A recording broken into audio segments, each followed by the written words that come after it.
On screen here is Greg Locke on the left. He's a hate preacher, televangelist, megachurch pastor, that type of person.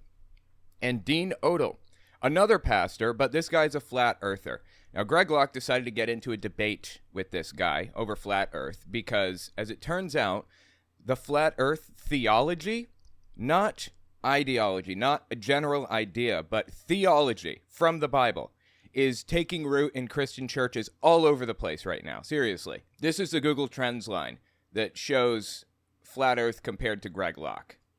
Okay, it's on a steep incline, and it really has been on a steep incline since 2016. So I feel compelled to talk about this debate because it's absolutely fascinating and hilarious and interesting. And Greg Locke clearly felt compelled to talk about it too. Why else would he give this guy his platform to spread nonsense for hours? So let's listen to the argument that this dude laid down for Greg, and let's listen to Greg absolutely dismantle it. It's fascinating. And while we do, we're going to play some Super Metroid for the Super Nintendo. Should just be in the background, won't bother you too much if you've never played it before. All right, let's listen, shall we? So the Yeks are degenerating further into full literalism. Yep, full literalism is the correct term to use here, absolutely. Later on in the debate, you'll find out. By the way, this is not part one. If you haven't seen the other, don't sweat it. This stands independently of the rest. I'll give context if it's missing. Later on in the debate, this guy, Dean Odell, says that there is no metaphor in the Bible. No metaphor. When God says that he uses the earth as his footstool, that's what it means. He said he built a firmament to separate heaven from earth or whatever. He believes there's an actual literal dome above the earth called the firmament that God created, and that's what he rests his feet on. No joke. Where's my PhD in physics? Please stand.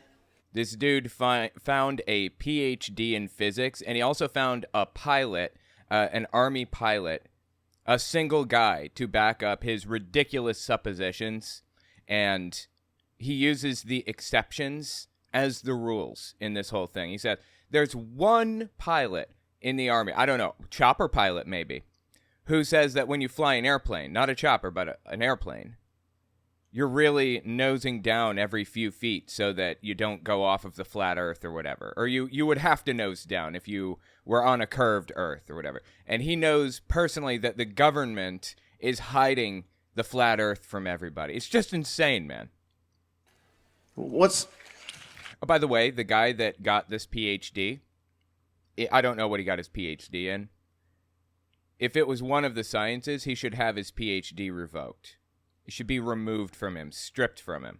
If, for example, a PhD biologist believes that evolution is a scam or something, they obviously didn't understand the material at all. And they should have it stripped from them. Seriously. The square I'm going to just ask you to raise your hand. is an approximation. Does the Earth, if it's a sphere curving 24,901 miles in circumference, is that an average of 8 inches per mile squared? Yes. Okay, I don't know what he's arguing here. It says here it's b squared over a. Earth's prime vertical radius of curvature at the equator equals the equator radius, n equals a. The Earth's polar radius of curvature, either meridional or prime vertical, is a squared over b. So what did he say? Is that an average of 901 miles in circumference? Is that an average of 8 inches per mile squared? Yes. Right. But the square is an approximation, yes. Apparently, this is completely inaccurate. Yeah, apparently this is incorrect. I'm just looking through here. They're making it out to be more dramatic than it actually is. They want it to seem really, really dramatic. But there are hills and valleys and mountains and ditches and everything. The earth is not a smooth ball by any stretch of the imagination, so it's hard to tell exactly how dramatic the curve is. If you really want to measure Earth's curve, try this. Find 3 places on a map that can see each other, like 3 tall buildings or 3 hills with flagpoles on them. 3 places where you can stand and clearly see people standing in either of the 2 places, and then just measure the angles between these places. The further apart they are, the better. Yeah, this is just basic trigonometry. 8 inches per mile squared is only an approximation to the true curvature used in surveying over short distances. This would give a parabola, but the geoid of the Earth is close to being a sphere. I'm sorry, but the geoid of the Earth is close to being a sphere. Okay. It's an oblate spheroid, I think. The easiest way to measure this is to find a length of straight canal that is several miles long, blah, blah, blah. Yeah, we can measure that. It's not a problem. But anyways, yeah, so it seems to me that this is only used for approximating over short distances, and it's not intended to be a calculation over long distances, because the calculation just doesn't work out, apparently. That's what I'm picking up from this. You got to like pull every single thing apart from these people. You can't let them get away with a single thing. It's absurd. Average of 8 inches per mile squared. Yes. Okay. Right. But the square is an approximation, yes or no? No. Absolutely. And it's actually 7.9 inches. It's accurate. It's very accurate. So, like I said, it's not very accurate as far as I can tell. It's accurate over short distances. That's it. Just realized I forgot to set the buttons correctly on Metroid, so I have to start that over. Sorry. That's a PhD in physics. Now, if you want to go, she does experiments at Tuskegee University in Alabama, and like I said, she knows. Okay, so she, as a PhD, supposedly doing experiments, is she a research professor? Like, I don't know if she's even legitimate in this sphere. I have no idea. I don't know what her name even is. How many citations does she have on her papers? That's an extremely important consideration for any expert in a field. How many citations do they have? Again, we don't even know her name. And if she believes that the curvature of the Earth is 8 inches per mile squared, exactly, as he's saying, it's not an approximation, it's exact, she should have her PhD yanked. That's what she's talking about. So that's why I brought these people, because we're not going to go down these crazy roads. I mean, the math is math. Yeah, exactly. Yeah. And the math is not in your favor. And so, I mean, yeah, anybody could bring testimonies, and you can bring doctors, PhDs, that's fine. But the squared is an approximation. It's a parabolic approximation for an arch. That's 100% the fact. No. That's 100% true. No. It's not. It is. It is not. If you draw a circle, you can figure out how much it's curving. Yeah. So at the end of the day, parabolic approximation, it is an approximation, but the question still has to be answered. I think if it was the calculation that he's saying, it wouldn't it wouldn't be in the shape of a ball. It wouldn't be in a circle. That's not the calculation for a circle. That's the calculation for just a big curve. It's a calculation for a curve that changes in its trajectory, basically, I think. Regardless of how off our maps are, which we can navigate very well with them, why is there no real map for the model of the flat Earth? Yeah, we have GPS. Seriously, where is your map? That you're claiming all this nonsense that people are lying and the government is covering this up and blah, blah, blah. Where is your map? Let's see it if yours is more accurate. Model of the flat Earth. Why is there no curvature when we go out with high zoom cameras? That's not what I asked. Dude, yeah, what does this have to do with anything? Why haven't you brought a more accurate map than the globetards? No, I can ask whatever I want to ask. Look, I don't agree. Yeah. What he's doing is avoiding the question. He's ignoring it. He's pretending it wasn't even asked. He's moving on to something else, trying to get Locke in a gotcha instead of addressing the problem that Locke brought up. This guy purports to be some expert on the flat Earth. Well, expert, answer our questions for us then. That's why you're here. Instead, he's avoiding it. Come on. No, I can ask whatever I want to ask. Look. I don't agree with you about that. I know. I just want an answer to the question. Is there an actual map that can be produced like we have a map. We don't have a model. We have a map and an entire model that can be made predictions off of. See, that is the key. And that is one of the things that I find so fascinating about what Greg Locke said. We make predictions off of this model. It blows me away to hear Greg Locke say this. This is what makes a scientific theory valuable in the first place, okay? If a scientific theory, which is a well-established framework that is well understood and is absolutely rock solid. It's not the colloquial theory where I think that's true. We haven't tested it enough yet. That's not what a theory is in science. If we have a scientific theory, it should be solid enough to make predictions that come true. Like, for example, the theory of evolution, the scientific theory of evolution, predicted that we would find, what would you call it, like certain transition fossils between humans, well, really between land-dwelling creatures and sea creatures, basically. Predicted we would find that in a swamp in Canada, and lo and behold, it was correct. We did. Tiktaalik. There are a billion examples of predictions that we make off of the theory of relativity and off of evolution and everything else. And it honestly blows me away to hear Greg Locke saying what he's saying right now. He's coming to realize that theories are well-established models that honestly have nearly zero chance of being modified or updated or whatever because they're so rock solid in the future. These theories are rock solid models that we base predictions off of, and he seems to realize that. We have a map. We don't have a model. We have a map and an entire model that can be made predictions off of. There you go. That's the key. Why does he get this when we're talking about flat Earth, but not about young Earth creationism or evolution or whatever? I've already answered the question. There are no predictions. I'm not answering it again. That can be made. He didn't answer it. From a flat Earth model. All the maps are wrong. All the maps are wrong. Give me a break, dude. All the maps are wrong. All the maps are wrong, and they know it. So then why isn't your map wrong when you say Antarctica encircles the entire disk and the North Pole is right in the middle? Well, why isn't your map wrong, but our map is wrong, but the model proves that all the predictions for our map are 1,000% correct? Yeah, we can... Oh, my God, I just fell.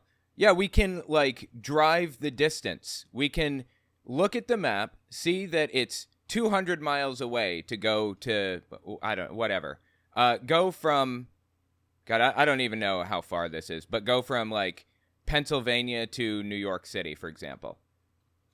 Dude, I am sucking at this game right now. This wall climb is actually very difficult. But these guys are just wrecking me at the moment. And this weird floaty jump is busting my nuts hard. Anyways, what was I saying? I got caught up in my nuts being busted. Our map is wrong, but the model proves that... Oh, right. We have a map that we can, it says 200 miles from this place to that place, and we can get in our car and drive that distance. We know for a fact that it is really that far away because we can measure it. If we really wanted, we could take one of those little wheel things that measures distances, you know, and counts feet or whatever, and we could count it. And the maps that we use are extraordinarily accurate. It's honestly incredible how accurate our maps are. Now, where's yours? If you have this secret information that nobody else has, and you're trying to reveal it to the world, show me your predictive model and how it's better than the one that we're using.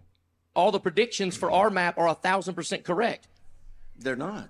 They are. Listen, you got to understand that there are people. That's why they. I do understand. That's why I'm asking you the question. You interrupted me. I tell you what. I'm not going to. This dude is an idiot. I'm sorry, man. I don't like insulting people. That's just. I'm not the guy that like, always bags on people. Okay, I don't want to be that person. But this is just ridiculous. Okay, he's not an idiot. He's not. He fell for some ridiculous nonsense. You know, I would like to think he could be pulled out of this. This interruption thing, all right? No, listen to what he says here. He gets on Greg for this. You interrupted me. I tell you what, I'm not going to do this interruption thing, all right? He's at Greg Locke's church. You'll do whatever the hell he tells you he wants to do. I'm not. So we can just go to a presentation if we're going to do this. I'm not doing it. I just want you to answer the question. No, I'm not doing it. What? Okay, well, right there. Why should anybody believe you if you're not going to answer the damn questions? I'm not going to do this interrupt because I start giving an answer, you interrupt me. No. I'm Answer not the doing question. it. I'm not doing it. I'll give you 30 seconds of silence. Why do you not have a map or a model that can make predictions? Why? We do. And I'm going to... Well, what's the name of that model? Tell me the name. Tell me how it works exactly. Show me the predictions that it has made. He doesn't have any of this, and he knows he doesn't. It's completely made up. This is an embarrassment, dude. The sad thing is that Greg had to address this in the first place because the Christian church has built a brand new theology off of flat Earth. It's insane. Hey, it's been very accurate. The astrolabe is another instrument that's proved this. It's based on a flat, non-rotating Earth. The astrolabe is an old instrument. Yeah, it's just not designed to calculate on the other side of the Earth or something like that. Just doesn't work that way. Like that's how they navigated seas long before we got to this nonsense. Okay, about and how accurate were they when they were navigating those seas exactly? It wasn't the astrolabe that let us navigate the seas extremely accurately. It was clocks. The astrolabe did not get us where we wanted to be extremely accurately at all. Their spinning ball thing. It's always been based on, even the compass itself is based on a flat, circular Earth.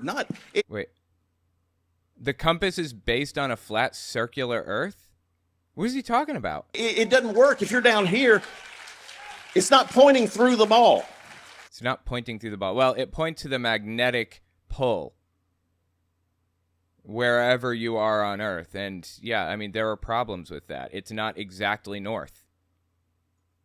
So what I'm saying is that bottom line, that is not even the argument. The argument is not there. We know there's discrepancies in the maps, and the early explorers who went into the Arctic region, who used the instruments that they had based on a sphere, they would always find themselves out of reckoning, they said, sometimes extreme out of reckoning when they went there. I document... Oh, God. So he points out that in the early days of like ship navigation or whatever, sea navigation, people were inaccurate. And he blames that on the belief that the Earth was round. He says if they thought the Earth was flat, they would have been more accurate. Come on, man. He just said they used an astrolabe, which is based on a flat Earth, which I'm not even accepting that. I don't know how the astrolabe works exactly.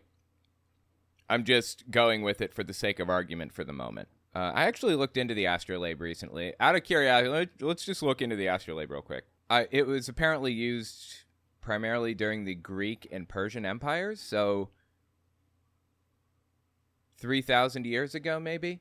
Astronomical instrument dating to ancient times. It serves as a star chart and physical model of visible heavenly bodies.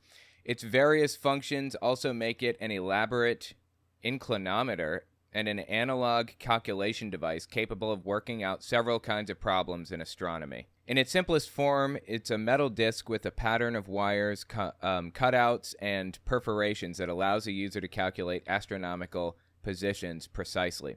Historically used by astronomers, it's able to measure the altitude above the horizon of a celestial body, day or night, can be used to identify stars or planets, to determine local latitude given local time, and vice versa, to survey or to triangulate. It was used in classical antiquity, which was 2,000 years ago or so, the Islamic Golden Age, the European Middle Ages, and the Age of Discovery for all these purposes. Wow.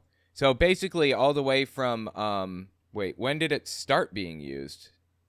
If it says classical antiquity, then it was probably around 500 BCE, I'm guessing? 6th century, Oh, no, it was 225 BCE. Okay, that's what I thought, 225 BCE. So my guess is pretty close. 225 BCE, and it was used all the way through like the 1500s, apparently, according to this article here. Used by Prince Henry while navigating for Portugal. Astrolabe was almost certainly first brought north of the Pyrenees by Gerbert. What a name, dude. Wild name. Gerbert. Gerbert of Aurillac. Or Aurillac, I think, maybe. Future Pope Sylvester II. Sylvester's a better name than Gerbert. God, I gotta write that down. I've got a list of baby names that I absolutely love. Eustace, Dweezil, Judd, and now Gerbert. And then we got like Muriel and Gretchen and Mildred. Great names, right? Absolutely. And Sylvester's not bad, but Gerbert takes the cake, man. So, let's see. In the 16th century, Johannes Stoffler, I think, published Elucidatio Fabricae, I don't even know how it's said, a manual of the construction and use of the astrolabe. Okay. So, I guess this is used for navigating astrolabes and clocks. Mechanical astronomical clocks were initially influenced by the astrolabe. They could be seen in many ways as clockwork astrolabes designed to produce a continual display of the current position of the sun, stars, and planets. Oh, interesting. Huh. Many astronomical clocks use an astrolabe-style display, such as the famous clock at Prague, adopting a stereographic projection of the ecliptic plane. In recent times, astrolabe watches have become popular. That's really interesting. I had no idea. Astrolabe, round Earth. Oh, apparently they had spherical astrolabes. Huh. Wow. How did they come up with this stuff all the way back then? That is incredible, right? It solves many practical problems relating to astronomy and time-telling. Anyway, yeah, I don't even know if what this guy is saying is accurate, that it's based on a flat Earth. Like I said, I don't believe a word out of his mouth. I assume by default that he's lying, so, yeah. With there, I document all this, Captain Ross and all these others. I document captain after captain after captain who, before they had to lie and before there was NASA, that before they had to lie. When you go into the southern part, the southern hemisphere, if that's what you want to call it, when you go there, that they are out of reckoning trying to base their navigation on a sphere. That's documented history. Okay, I don't know exactly what he's even talking about right now, but I guess he's saying that when you go to the southern hemisphere, you don't have to base your sailing calculations on a round Earth. You just always use a flat Earth calculation. Really? Agnes is a good one. Thank you for that one. Astrolabe uses triangulation. Is that what it is? Okay. See, they could have just said that. They use triangulation. Trigonometry is a truly impressive field of study. When was trigonometry invented? 140 BC. Are you serious? That long ago? That's nuts! Astrolabe was invented, and then shortly after that, trigonometry was invented. That's truly incredible. And yeah, that makes a lot more sense. I'm starting to understand this now. Originally, when we wanted to know how far away certain planets were or whatever, we would look up at the sky, look at where the planet was, or even stars, and we would take a measurement, an angle measurement, right? And then we'd go out to the exact same place 6 months later, wait until we're on the other side of the sun, right? And when we're on the other side of the sun, we take the measurement again. And we can use those angles to determine how far away stars are even. That's only accurate up to about 300 light years away, I understand. But supernovas have an intrinsic brightness. It's the same no matter where the supernova is or whatever. It all burns at the exact same brightness, always. So if we find a supernova that is within 300 light years of us, then we can calculate how far away other planets and other stars and stuff are by looking at supernovas brightness in other areas of the galaxy, for example, just in other, other spots in the sky. That's how we came to calculate this stuff. It's all based on trigonometry. It's truly incredible. Like, really, really impressive stuff. And people have known this for thousands of years. How the hell did these people, come up with this stuff? Seriously, it's nuts. There are some truly incredibly intelligent people out there. Like, Einstein's theory of relativity is so incredibly complex.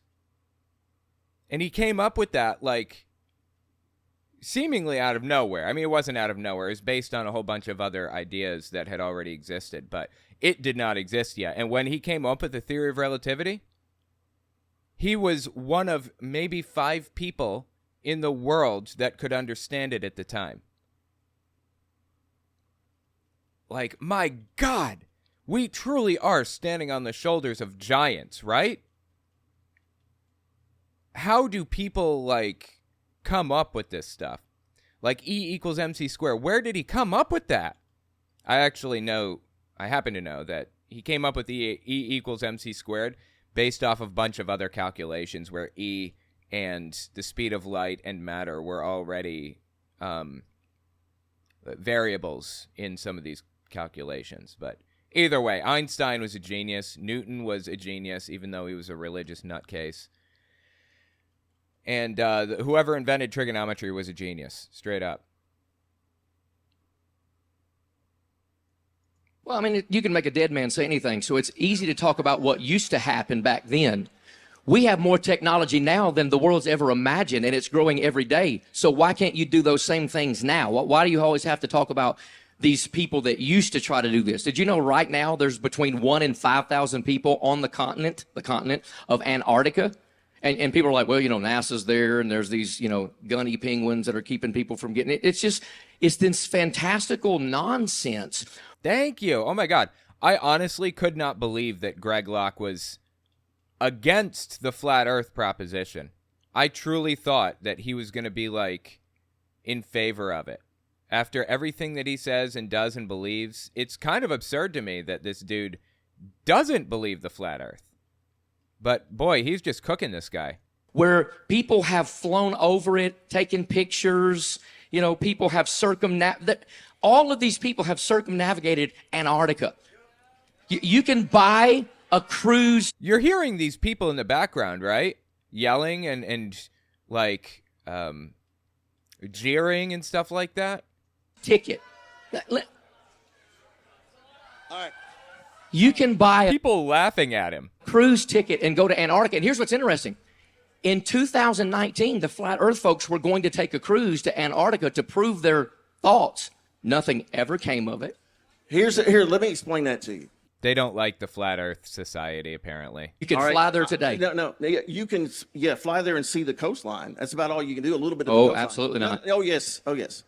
And if you want to go there and stay, you have to have permission from a government. Have you ever seen the amount of stuff you have to fill out to go through there? Yes. And also, they're not going to let you go in an expedition inland just as a me or you. They're not going to let that happen.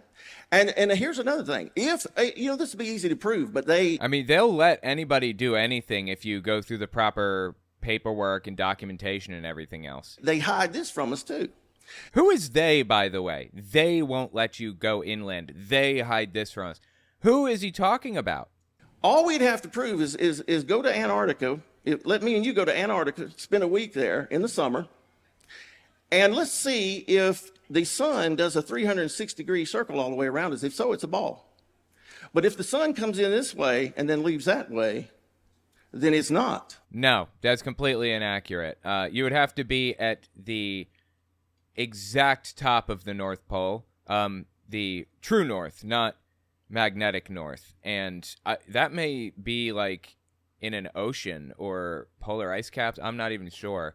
And aside from that, because of the fact that the Earth is spinning in a circle on an axis while going around the sun, I'm not even sure that would happen at all, because it's spinning in 2 different directions simultaneously.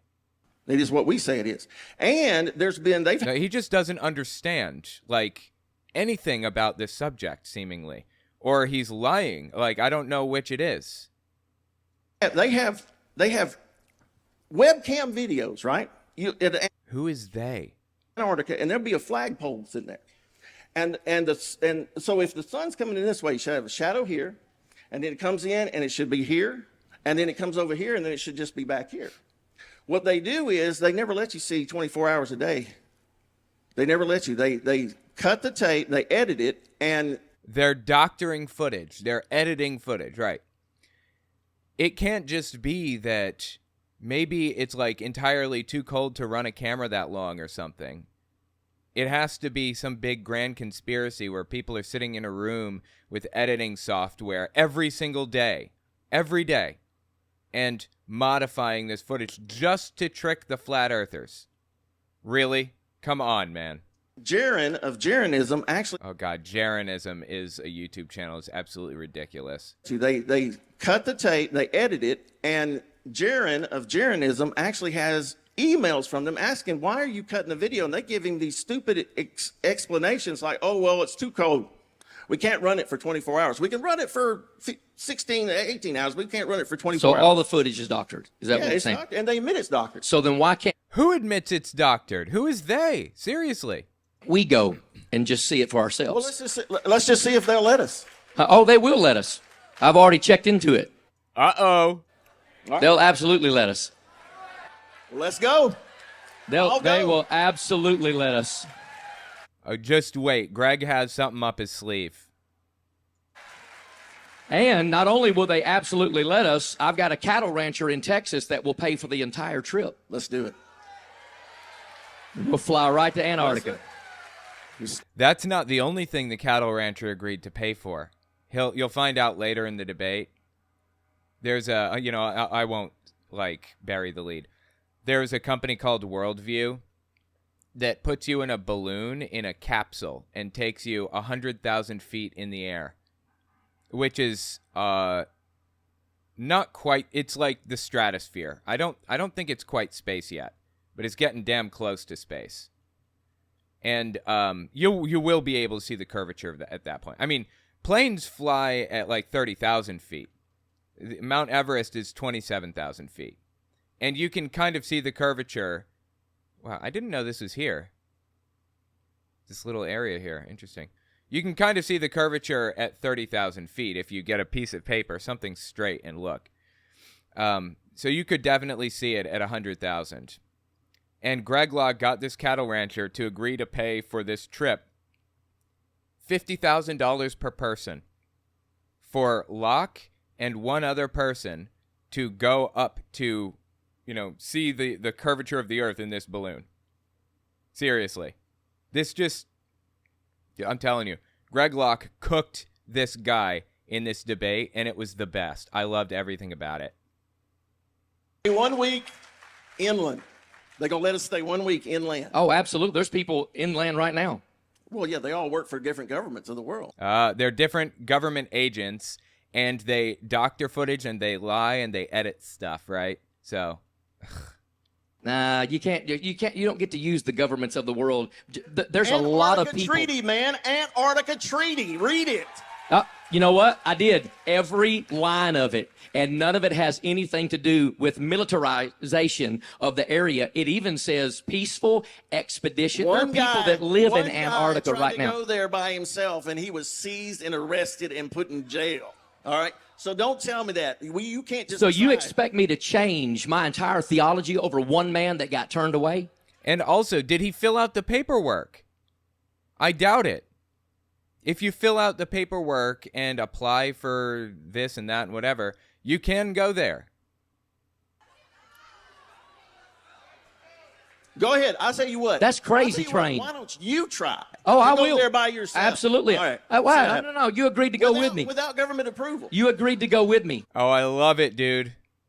Go over there without filling out the forms and see what happens. Why would I go without filling out the forms when I can plainly fill out the forms, buy a ticket, and go, and they will let me in? Exactly. Like, why would you refuse to just go through the process? What?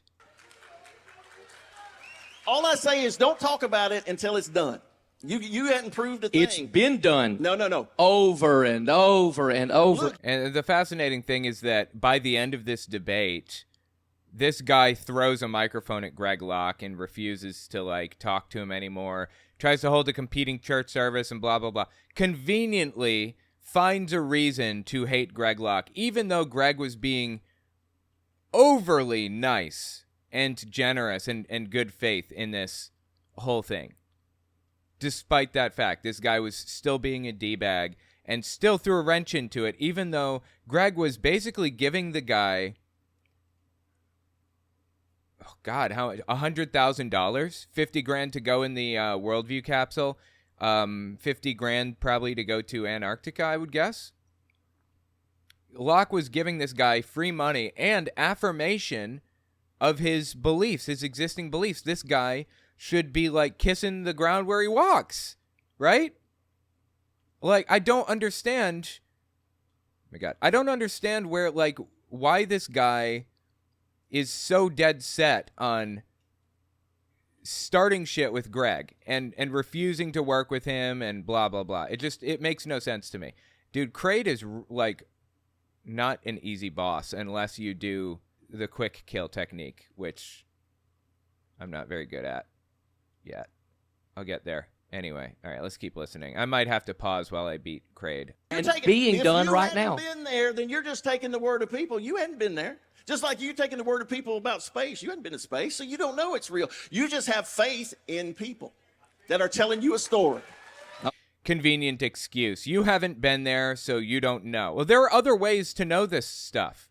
We don't have to go to space to realize that, you know, that space is real, or that the Earth is round, or whatever. We can do these calculations ourselves. It's so absurd that this guy is refusing to see the truth right in front of him. Like, he's refusing to look at just basic calculations. Got him. Jesus Christ, dude. That was actually a hard fight after not doing that for, like, years and years. I haven't played this game in forever. Anyway. Okay. I mean, we play that game all day long. So there's nothing I can believe about anything because I've not done it. I've not been there. If you can't see God, but you believe in him, right? This guy suddenly gets super, super skeptical when it comes to the flat earth. All that skepticism goes right out the window when it comes to Jesus. can't witness it with your own eyes, you have to be able to question it. That's ridiculous because the Bible says God is a spirit and they that worship him must worship him in spirit and in truth. There you go. God is invisible and you accept him. And if you deny the reality because you can't see God, therefore you don't worship God, that's heresy, and we're not even on the same Christian page. Look at it. What do you mean, look at this? Your people are just We're as... talking about the physical world, and then you start talking about God. That's not what we're talking about. If There is no... What is he talking about, the physical world? He's desperate to turn this into a W for himself here. Physical world without God. The physical world is what we're talking about. We're not talking We are talking about the physical world. The heavens declare the glory of God. Have you been to outer space? I don't have to go to outer space. I've But got you a believe in it. telescope. I can look at it. Oh, my gosh. Okay. Oh my God, it's okay. It's so stupid. Somebody has a telescope? Ugh. Is this what we're doing? I'm going to tell you, Greg, I'm not doing this. This Dude was invited to Greg Locke's church to debate Greg Locke. And he says, I'm not doing this, Greg. Really? Greg just offered you basically $100,000 to go on a free trip with him to Antarctica. Well, later he's going to offer another 50 grand to go in a capsule, in a big balloon, to affirm his worldview. And this guy is saying, I'm not doing this, Greg. Dude, Greg is doing you so many favors, it's obscene. Plus, you have no answers. I have given you plenty of answers. Stop. Hold on. We're stopping right now. Hold on a second. I didn't come here to have an argument, okay? No, you came to have a debate. That's what happens in a debate. Are you serious? I came here to have a debate where we look at the scriptures. So We're going to look at the scriptures. I'm going to tell you right now. He didn't come here for that. He came here because he wanted to poach some of Greg Locke's people, as you'll see later, and because he's being given a free platform to spew his garbage all over the place. This little part right here, this whole debate part, this is the only place where debate really happens, where back and forth really happens. This guy gets a case of righteous indignation in a little while and is so upset that Greg would say some of the things that he says that he just can't handle it and throws a microphone at him and leaves. We got to set the tone before we look at the scriptures, because we got to get through all this crazy train nonsense so we can understand what the Bible actually says. Nonsense. Yes, crazy train nonsense. You heard me. All right, we're spinning 1,000 miles an hour. We're flying at 66,000 miles an hour. 67. They change it regularly. Oh my God, come on.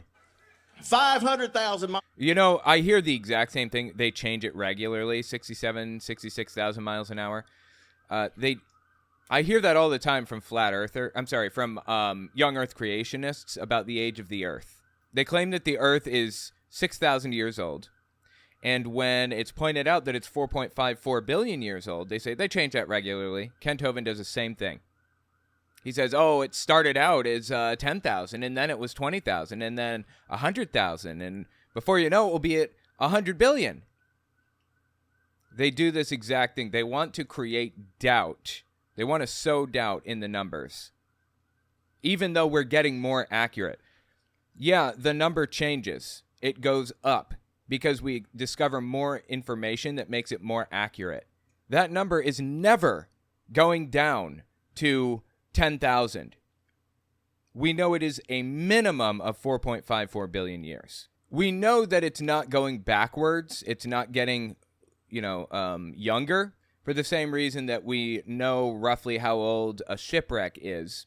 If we get down there and we see coins that are from, 1952, but all of the coins that we find are from the 1950s. None of them are from the 2000s. And I don't know, they have technology on board that's from the 1950s. It's not going to come out suddenly that this ship was from the 2000s. There's never going to be a time where it's younger than the 1950s, in the same way that the Earth, there will never be a time when the Earth is younger than 4 billion years. That's just not how it works. An hour through your space that you believe in, and yet our stars never change. I know the Earth rotates one time a day, 1,000 miles, 1,000 miles an hour, and I believe in the 66. I don't know about all this. The whole galaxy's moving. If there are people in this room that the whole galaxy is moving, that's accurate, and we are moving through the galaxy, and the galaxy itself is moving through the universe and everything, and we are moving pretty quickly. That's true, but we're moving relative to all that stuff, so it doesn't really affect us. It's like walking around in a car or something, or in a big truck, or being on a bus and walking from the front of the bus to the back of the bus, for example. Relative to the bus's speed, we are also moving roughly as quickly as the bus is. It's like, here's another example, a fly in an airplane. The fly is moving around completely disconnected from the ground in an airplane. But the fly is moving 600-something miles an hour, right?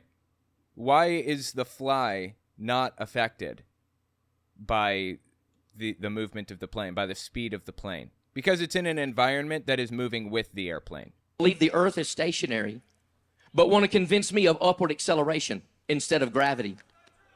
That's not true. Nobody believes that. Sure they do. Well, the Flat Earth Society believes in upward acceleration. That I know. Nobody believes in upward acceleration in the form of misplaced gravity. Apparently, these people have a different theology than like the Flat Earth Society does. Do you hear it? No, we don't. No. It's a super common Flat Earth belief. I'm not sure how they think we stay on the Earth then, if there's no gravity and there's no upward acceleration. I guess they just don't care. They haven't tried to work that math out yet. Oh my God, I just realized I can't come in this room yet either. Damn it. Ugh, now I have to go back. No. That's the Flat Earth Society. They're controlled opposition. They believe a bunch of controlled opposition, he says. Nonsense like a pancake. So the Flat Earth Society. That's not what we believe. Okay, so y'all don't get along with the Flat Earth Society. No. They're, what do you call them, shills? Yeah, exactly. Shills. That's funny. So, okay, look, this is what I have a hard time with. There are like 9 different models or beliefs about flat Earth. And I don't understand who's right, who's wrong. Why is Flat Earth Society wrong? But why are you guys correct? You see what I'm saying? That's what I don't understand. And so just shouting things is not going to help. The reason people can't fathom this is because there's so many different belief systems about it, whereas we have one model that works. Yeah, because you've been brainwashed with it since you were born. Globetards have been brainwashing you with this. Sheeple! That's why you have one model. That's what they wanted you to believe. But listen, we can go. Dude, this is so stupid. You know what this reminds me of? Let me show you what this reminds me of. It's an absolutely priceless clip. I don't know if you guys remember this, but back in, I think, 2020 maybe, there's a woman named Candace Taylor running for governor of Georgia. She didn't even make it through the primary. She got like 5% of the vote or something like that. The fact that she got 5% is disturbing in its own right, but she's actually addressed this subject of the flat earth. This is from late May 2023. I'm telling you guys, the flat earth theology is on the rise right now. It's huge in Christian circles. Listen to what she says here. More and more, I'm like, it doesn't make sense. So is it or not? I don't know 100%, but it's just, it doesn't make sense the other way. Now that you... Wait, she says, I don't know if it's flat or not, or I don't know. Yeah. She says, I don't know if it's flat or not, but it doesn't make sense the other way. I don't know if it's flat or not, but being round doesn't make sense. Really? Candace Taylor, candidate for governor of Georgia, the state of Georgia. Seriously. Candace, the people that defend the globe don't know anything about the globe, because if they knew 1/10 of what Matt and I know about the globe, they would be flat earthers, because it's absolutely ridiculous. I can't unsee this. All the globes everywhere. I turn on TV, there's globes in the background. There's globes on there right here. Like this would be a globe if I was a normal person. Like she realizes she's not a normal person, at least. She's got some self-awareness there. everywhere there's globes. You see them all the time. I mean, it's constant. My children will be like, Mama, globe, globe, globe, globe. Dude, she is teaching her kids to be suspicious of the globe Earth theory. I guess it's a scientific theory, probably, right? This is so insane.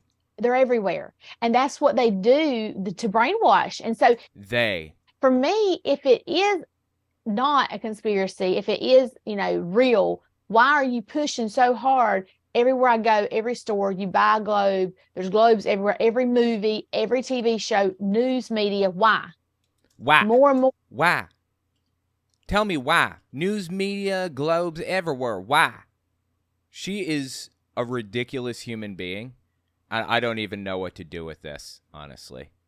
I'm like, all right.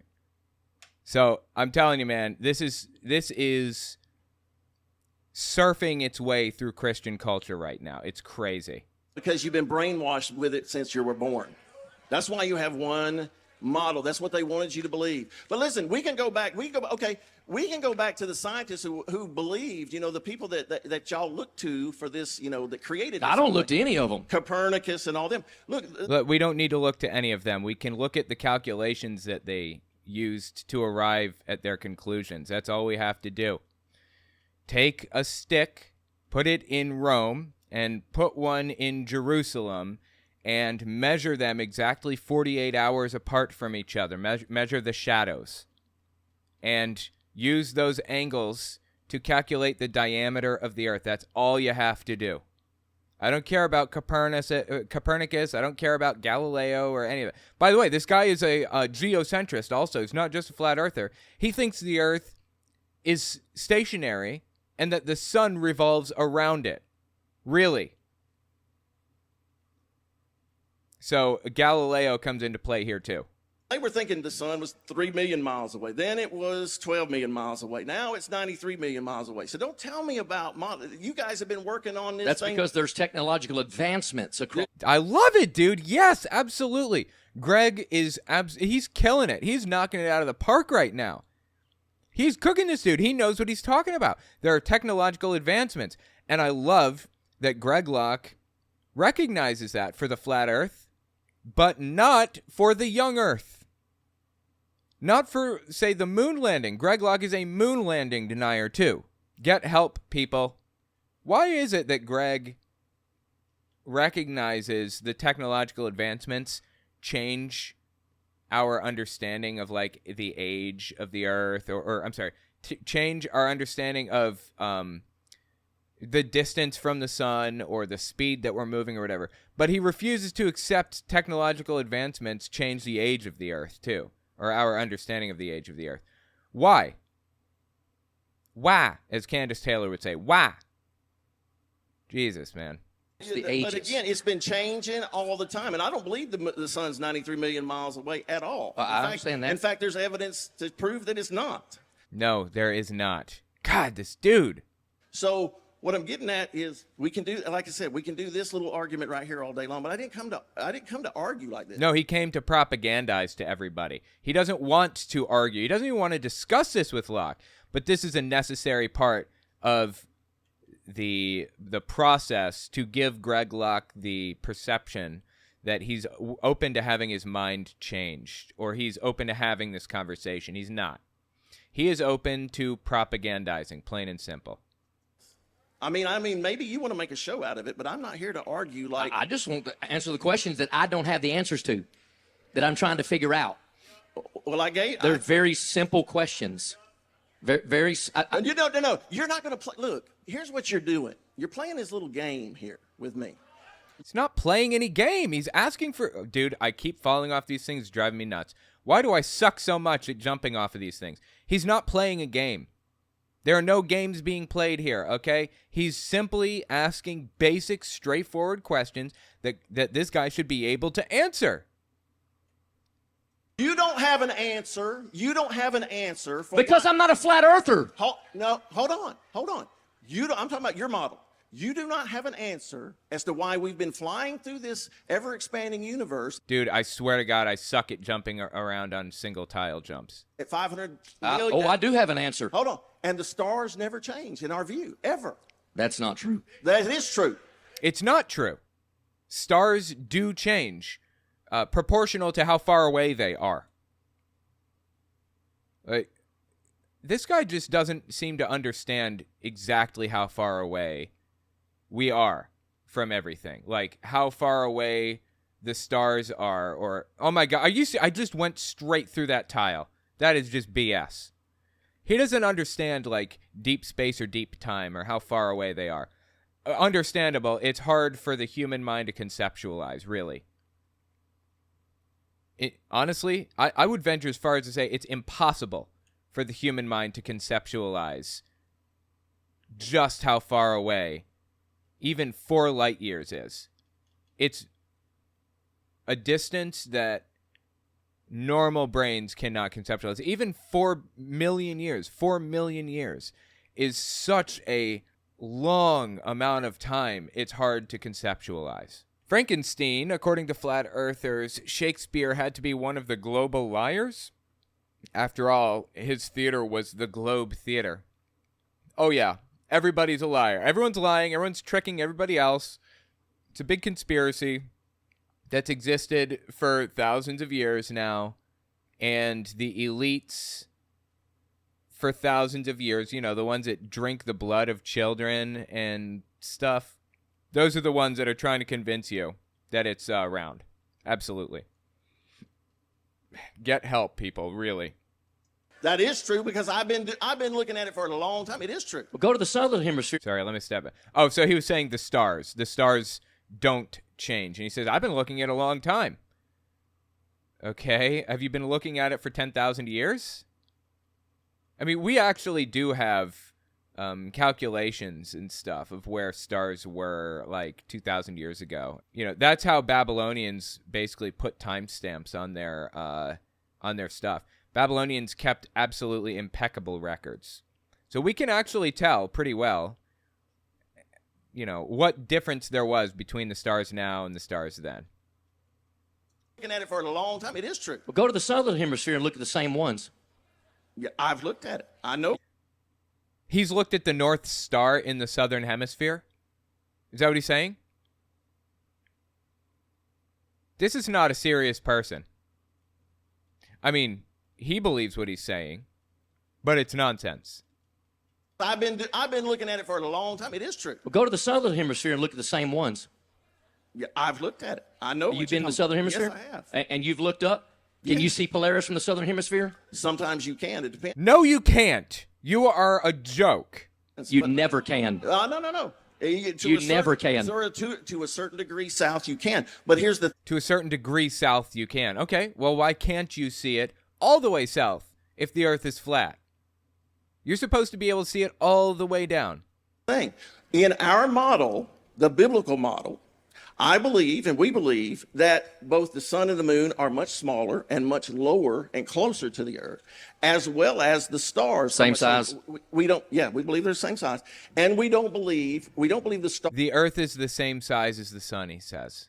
Stars are some distant galaxies that are trillions of miles away. Right. We believe the stars are much closer. So when things are smaller and closer, when you move away from them, you don't get to see them because of perspective. It's anything like I've got a video I'll show you in a minute where a guy puts his camera on the ground on a flat football field and he starts walking away from it. Well, he starts walking away from it, his feet disappear first.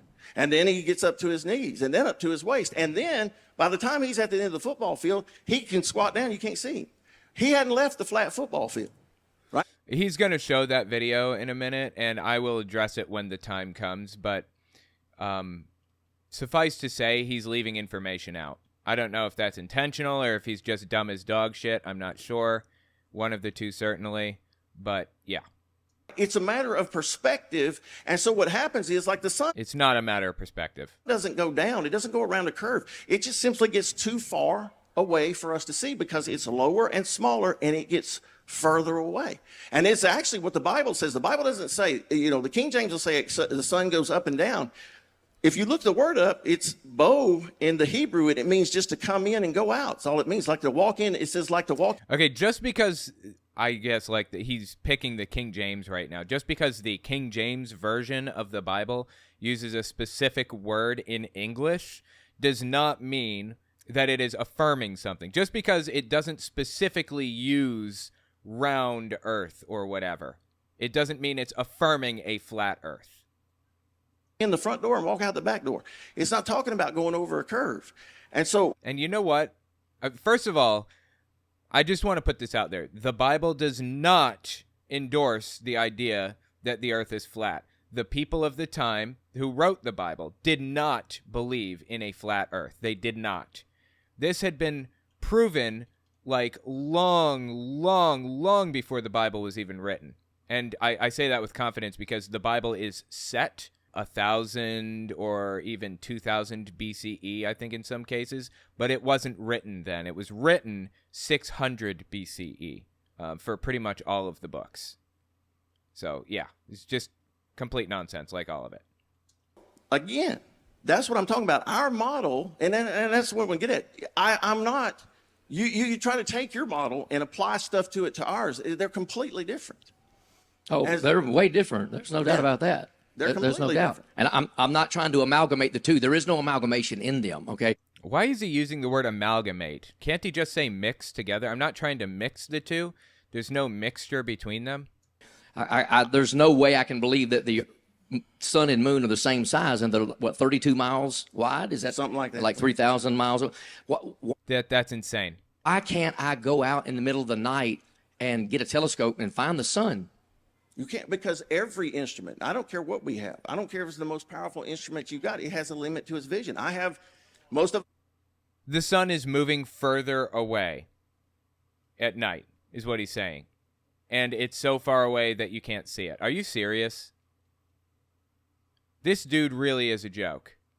In here have a P900. Yeah, I have a P900. Yeah, but I'm talking about like a telescope. Yeah, we've used telescopes. We've used... So why can't I find the sun if it's only 3,000 miles away? It's too far away, and it's moving. How can it be too far away? It's moving 1,000 miles an hour, and it's moving too far away. Again, it's perspective. It's like anything. I don't care. You can drive a car down the road, and sooner or later, even if you're in New Mexico or Arizona, sooner or later, it's going to disappear from your vision, though it's still on the road. It's still... Okay, so here's the problem. Wait, I'm trying to think about where I'm going now. Did I hit everything in this area? Did I get a boss? There's a boss in Norfair, right? Maybe I didn't get everything in this area. Here's the problem. The terrain of the Earth is very hilly and mountainous and rocky. Wait, I was supposed to get the Spazer laser. I forgot. I was going for the Spazer laser. I can't believe I missed that one. Damn. I should have gone up and gotten the Spazer laser. All right, I'm going back up for the Spazer laser. I'll come back down to Norfair. Anyways, here's the problem with this stuff. Hey, let me step back. If you're in New Mexico or Arizona, sooner or later it's going to disappear from your vision, though it's right. The Earth is very hilly and mountainous, and it's got dips and valleys and peaks and everything, right?